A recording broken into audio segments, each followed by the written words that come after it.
आमच्याकडे सासूला आत्या म्हणतात. आत्या बसा ना, आत्या डोकं दुखतं का, आत्या चहा पिता का. एकदा आत्या मनासारखी आपल्या ताब्यात आली, घर ताब्यात येतं. खूप समजावून घ्यावं लागतं. अगं, माझ्या मुलाला कोबीची भाजी अजिबात आवडत नाही.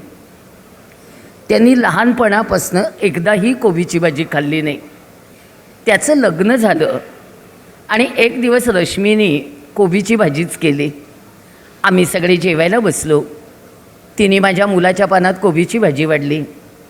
मुलाने माझ्याकडे बघितलं, मी मुलाकडे बघितलं, दोघांनी मिळून कोबीकडे बघितलं.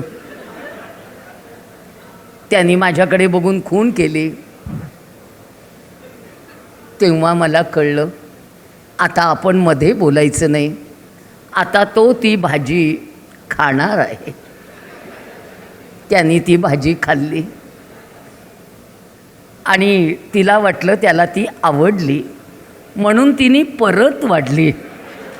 त्यांनी परत खाल्ली आणि आता तो ती भाजी खातो. त्यावेळेला जर मी मध्ये बोलले असते तर एखादं ताट बाउंड्री लाईनच्या बाहेर सहजपणे गेलं असतं.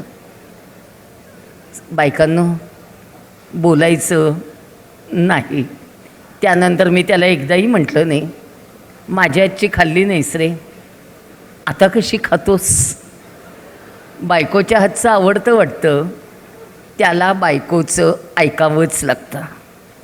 एकीने त्याला जन्म दिलाय, एकीबरोबर त्याला जन्म घालवायचा आहे. त्याला दोघी आवडत असतात, होय की नाही. तरुण मुलांनी उत्तर द्या. खरंच आवडत असतात. पण एक गोष्ट पुरुषांची चुकते, त्यांना नात्याला न्याय देता येत नाही. आई आईच्या जागी, बायको बायकोच्या जागी, बहीण बहिणीच्या जागी आणि भाऊ भावाच्या जागी त्यांना जर नात्याला न्याय देता आला तर आपल्यातली भांडणं थोडी कमी होतील.